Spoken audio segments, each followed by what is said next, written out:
여러분 안녕하세요. MLB의 전당 송재호입니다. 이번에 여러분과 나누고 싶은 주제는요. MLB와 영화 이야기로 한번 정해봤습니다. 영화의 역사 상당히 길죠. 또 여러분 아시다시피 MLB의 역사도 상당히 깁니다. 그러다 보니까 MLB의 어떠한 일이 됐건 인물이 됐건 MLB를 주제로 한 영화들이 상당히 많이 나와 있고요. 그 중에서는 시간이 흘러도 영화로 꼽히는 그런 영화들이 상당히 많습니다. 그래서 제가 나눈 소주제로 4가지를 나눠서 한번 해보기로 했는데요. 먼저 MLB에서 있었던 사건을 다룬 영화, 인물을 다룬 영화, 그리고 드라마, 코미디 이렇게 크게 4개의 장르로 나눠서 MLB와 관련된 영화 이야기. 여러분 요즘 보시면은 예전 영화를 찾아볼 수 있는 그런 수단들이 많이 예전에 비해서 생긴 것 같아요. 만약에 시간이 되시고 또 메이저리그 좋아하시고 영화 좋아하시는 분들이라면은 한 번쯤 찾아서 보실 만한 그런 영화를 한번 꼽아봤습니다. 그런 사건을 다뤘던 영화 중에서 저희가 2가지를 꼽아봤습니다. 그 중에서 먼저 에잇맨 아웃 1988년도에 나왔던 벌써 35년이 흘렀네요. 이런 에잇맨 아웃이라는 영화를 먼저 말씀을 드리려고 합니다. 이게 국내에서 개봉됐는지 솔직히 저도 좀 기억은 없어요. 근데 이거를 만약에 여러분이 찾으시려면은 8명의 제명된 남자들이라는 국내 제목이 붙어 있을 겁니다. 너무 좀 직접 번역을 해서 좀 뭔가 어색한데요. 아마 MLB에 좀 관심이 있으시고 과거 역사를 좀 훑어보신 분들은 무슨 말하는지 당연히 아실 겁니다. 블랙삭스 스캔들이 바로 그 사건입니다. 사실은 이 동명 소설을 영화화한 거죠. 이 소설 자체는 1963년도에 나왔던 블랙삭스 스캔들, 더 직접적인 이름, 그 당시 사건을 완전히 소설화했던 그런 책, 동명을 그대로 갖고 왔지만 제목은 에잇맨 아웃이라고. 참, 그 전에 제가 본격적인 이 에잇맨 아웃에 대해서 말씀드리기 전에 그러면 과연 이 메이저리그 관련된 이 야구 영화의 시초는 언제였을까? 저도 이번에 찾아보니까 깜짝 놀랐습니다. 1915년도에 나온 게 첫 번째 야구 영화로 지금까지 인식이 되고 있고요. 그 영화의 제목은 Light of the Bat. 그러니까 배트에 공이 딱 맞은 상황을 표현을 했는데 저도 그 내용도 모르겠고 물론 보지를 못했어요. 아마 그 시대를 좀 거슬러 올라가다 보면 아마 무성 영화가 아니었을까 좀 생각은 되고 있고요. 이 영화 감독분은 존 세일리스라는 원래 이 독립영화를 주로 찍는 분이 이 영화의 감독을 맡게 됐습니다. 이분이 독립영화 쪽에서는 뭐 본인의 좀 알려진 영화가 패션 피쉬라는 영화가 있고 또 론스타라는 영화가 있는데 이 2가지 영화는 영화 각본상 후보로서 아카데미 후보까지 올랐던 적이 있었다 그래요. 재밌는 부분은 이제 나중에 영화가 발표되고 이 세일리스 감독과의 인터뷰에서 세일리스 감독이 예전부터 이걸 영화화하고 싶었고 그런 마음이 있었는데 처음에 그 당시 주인공을 마틴 씬이라는 배우를 쓰려고 그랬다. 근데 세월이 흘러서 마틴 씬이 나이가 들고 그래서 이 영화 자체에는 마틴 씬의 아들인 찰리 씬이 나오게 됐다. 그럴 정도로 이제 오랫동안 영화를 만들려는 시도했다는 것을 이 말 한마디로 표현할 수가 있을 것 같습니다. 이 마틴 씬이란 분은 뭐 영화 좋아하시는 분들 아시겠습니다만은 국내에서는 뭐 물론 오래된 영화는 지옥의 묵시록이라는 영화에서 가장 좀 잘 알려진 그런 배우죠. 자, 일단 뭐 영화는 이 주로 인디애나폴리스, 왜냐하면 이게 시대 배경이 1919년도예요.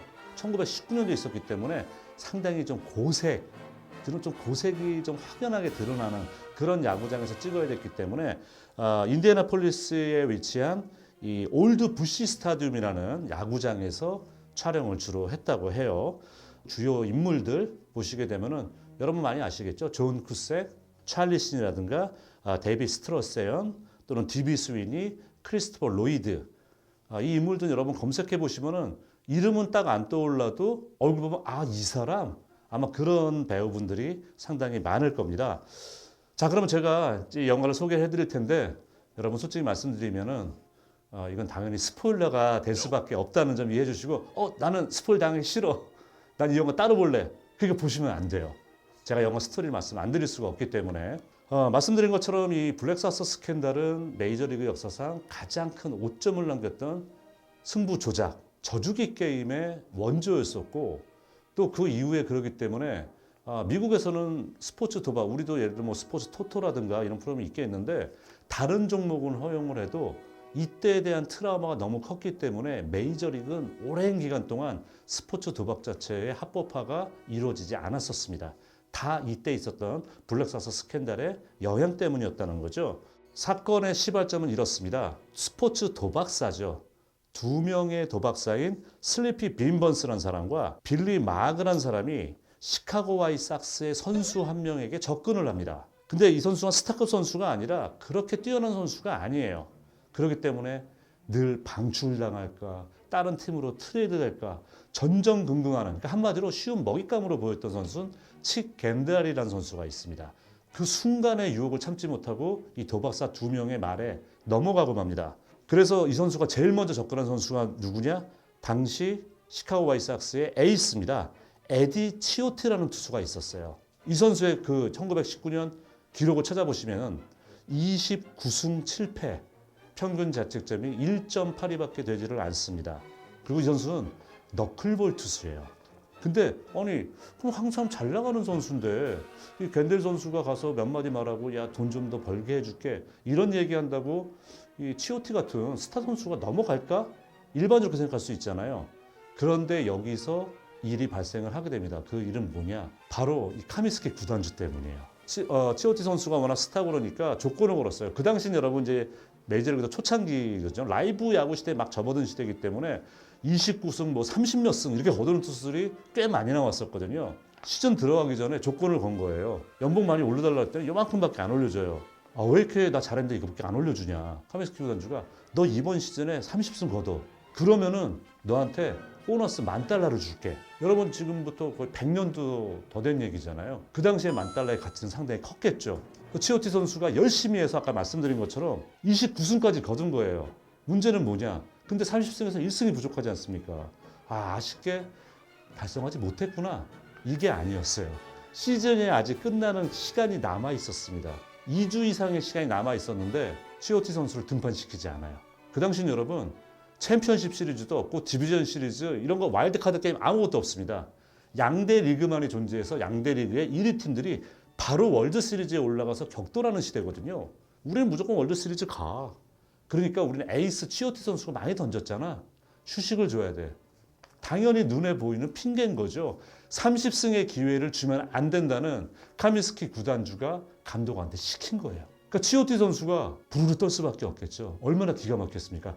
과거 KBO 리그에서 그런 일이 있었다 그러죠. 83년도로 기억합니다만은 장명부 선수, 그 선수가 제일동포스 우리나라 와가지고 말도 안 되는 승을 거두고 갔는데 원래 이렇게 승을 거두고 뭐 몇 경기 이상 나가고 하면은 보너스를 주기로 했는데 이 선수가 달성했는데 안 줬다 그럽니다. 그래서 결국 이 선수가 되게 기분도 나빠지고 의욕도 안 생기고 정말 어려운 시간을 겪었는데 치오티 선수도 마찬가지예요.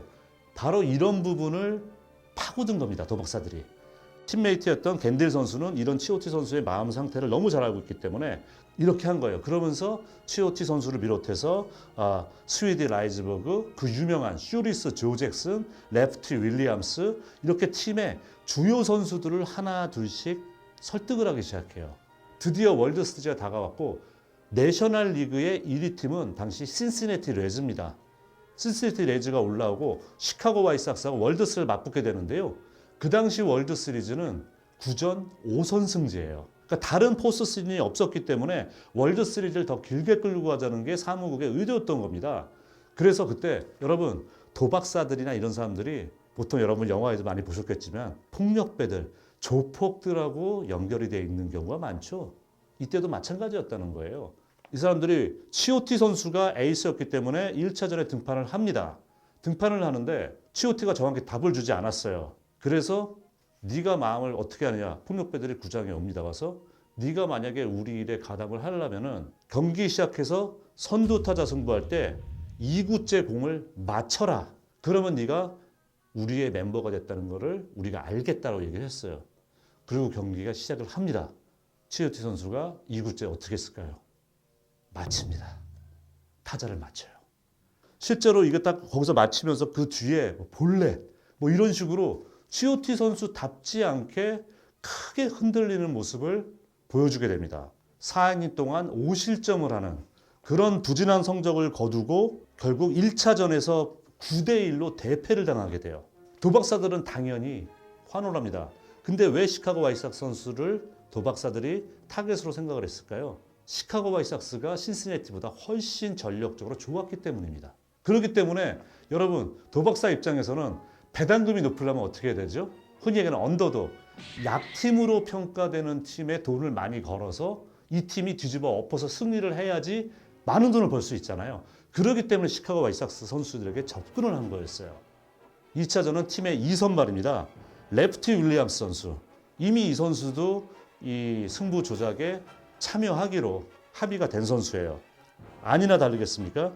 윌리엄스 선수는 그래도 조금 더 덜 표가 나게 했습니다만은 완투 경기를 했어요. 근데 이 선수 역시 좋은 투수고 컨트롤이 좋은 선수인데 그날 무려 6개의 볼넷을 남발을 합니다. 여기 이 저주기 경기에 동참했던 선수들 당연히 처음에 주모자죠. 겐딜 선수, 라이즈버그 선수, 이 해펠시 이런 선수들이 적재적소에서 실책을 해주는 거죠. 그러면서 2대4로 역시 패하게 됩니다. 그렇게 해서 난리가 났어요. 누가 봐도 시카고 화이트삭스가 최강의 전력이고 좋은 팀인데 이렇게 무기력하게 1, 2선발을 내보내고도 패했다. 근데 이때부터 뭔가 이상해요. 기자들 중에서 야 이거 뭔가 이상해.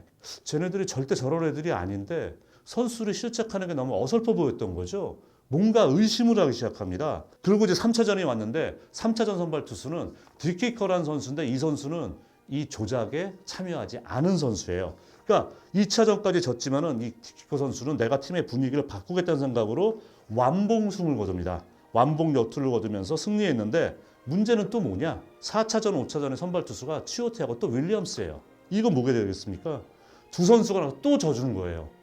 그래서 누가 봐도 우승이 유력했었던 시카고 화이트삭스가 순식간에 몰리는 상황, 1승 4패가 되면서 1승만 더 주면은 월드시리즈 자체를 뺏기는 상황이 오게 된 거죠. 6차전에선 다시 아까 참여하지 않은 디키커 선수가 나가서 또다시 역수로 또 승리를 거둬요. 1, 2, 3선발 중에서 1, 2선발 나가면 지고 3선발이 나가서 승리를 하는 이런 진짜 웃지 못하는 상황이 발생하게 된 거죠. 이때 시카고 화이트삭스의 감독은 그레슨 감독입니다. 그레슨 감독이 도는 소문도 그렇고 분위기도 그렇고 치오티를 믿지 못하겠는 거예요. 치오티를 7차전에 선발로 쓰지 않으려고 했습니다. 그런데 치오티 선수는 이미 2경기를 졌잖아요. 본인이 계속 죄책감이 시달려요. 야, 내가 이런 선수가 아닌데 나 때문에 팀이 이런 상황이 되고 팀메이트를 내가 잘못을 하게 되는구나. 감독한테 내가 이번엔 정말 잘 던질 수 있다. 흔히 속죄투를 하겠다. 읍소를 합니다. 그래서 그레슨 감독이 다시 그에게 기회를 주게 되고 결국 치오티는 승리를 가져옵니다. 1승 4패로 밀려 있었는데 3승 4패로 대추격전이 벌어진 겁니다. 이렇게 되기까지 8차전 윌리엄스의 등판이 됐는데 치오티의 던지는 모습을 보고 윌리엄스도 나도 선수로 자존심이 있는데 더 이상 내가 이럴 수는 없어. 내가 이 경기를 잡으면서 시리즈의 분위기를 완전히 반등시킬 거라고 했는데 이때 이 도박사들을 가만히 있겠습니까? 치오티가 배신을 했네. 윌리엄스를 위협을 해요. 어떻게 위협하냐? 네 아내를 살해하겠다고 위협을 합니다. 어떻게 하겠어요? 윌리엄스가 그 말을 듣고 너무 이제 본인이 겁이 난 거예요. 그래서 윌리엄스는 이 경기에서 아웃 카운트 하나만 잡고 4실점을 하고 무너지면서 강판이 돼버립니다. 그러면서 패배를 하고 결국 생각지도 않았던 신시내티 레즈가 월드시리즈 우승을 거머쥐게 됩니다. 근데 이제 시리즈가 끝난 다음에 기자들이 계속 뭔가 수상하다, 이상하다 계속 이런 보도가 나오면서 결국은 기사가 계속 나오니까 조사에 들어가게 돼요. 조사에 들어가게 돼서 결국은 그때 치오티, 잭슨 선수가 실토를 합니다. 이 두 선수 외에도 윌리엄스, 겐딜, 잭슨, 치오티, 펠시, 라이즈버그, 맥뮬린, 위버 이 8명이 이 사건에 연루된 선수로 명단 정리가 됐고요. 커미셔너죠. 커미셔너는 판사 출신입니다. 키네스 마운틴 랜디스라는 분인데 엄청난 원칙주의자예요. 그리고 본인이 판사 출신이기 때문에 흔히 얘기해서 법대로 하는 분입니다. 그래서 이 8명을 메이저리그 야구에서 영구 추방하는 결정을 내립니다. 물론 훗날 오늘 밝혀진 거는 이 슈리스 조 잭슨이라는 선수는 그냥 이름이 원래 조 잭슨인데 왜 슈리스? 신발이 없다는 뜻이잖아요. 왜 이렇게 붙였냐면 이 선수가 정말 잘하기도 했고 주루 플레이에 너무 열심히 치다가 신발이 벗겨진 적이 있대요. 그런데도 열심히 뛰는 모습 보고 슈리스 조잭슨이라는 별명으로 불렸는데 지금도 이 선수가 낸 통산 타율이나 이런 기록은 메이저리그 최상위권에 들어 있습니다. 이 선수가 야구는 그렇게 잘했습니다만은 착한 대신에 생각이 짧았답니다. 그래서 이 선수는 자기가 그 사인을 한 나 이렇게 저주기 게임 한다고 사인을 한 페이퍼가 있는데 슬프게도 조잭슨 선수는 문맹이었어요. 까막눈이었다는 거죠. 그러니까 내용도 모르고 그냥 대충 설명 듣고 아 그래? 별로 이렇게 잘못이 없나 보다라고 생각을 한 거고 실제로 월드시리즈에서 조잭슨 선수의 성적은 좋았습니다. 그러니까 이 선수는 정확히 파악이 안 되고 그냥 그래서 조잭슨은 나중에 무고하다 이런 얘기가 나왔던 거예요. 하지만 어쨌든 본인이 사인했던 서류가 있고 하기 때문에 원칙적인 랜디스 커미셔너가 이 8명에 당연히 조잭슨도 포함되면서 영원히 메이저리그에 사라지게 된 거죠. 이들 선수 중에서 위버라는 선수는 1956년도에 사망을 했습니다만 사망하는 순간까지 정말 다시 우리도 억울한 선수가 있고 이러니까 다시 메이저리그 복권을 해달라고 계속해서 요청했지만 끝까지 받아들여주지가 않았습니다. 그러면서 이 블랙삭스 스캔들 영화로 나온 에임맨 아웃이 정말 역사에 남는 그런 사건을 하게 된 거고요. 그리고 영화 자체 제가 소개드리는 거는 여러분 이런 메이저리그 사건이니까 이 사건 때문에 보세요가 아니라 영화 자체도 상당히 흥미롭게 보실 수 있는 영화이기 때문에 제가 MLB 영화 스토리 첫 번째 얘기로 에임맨 아웃 8명의 제명된 남자들을 소개해드렸습니다.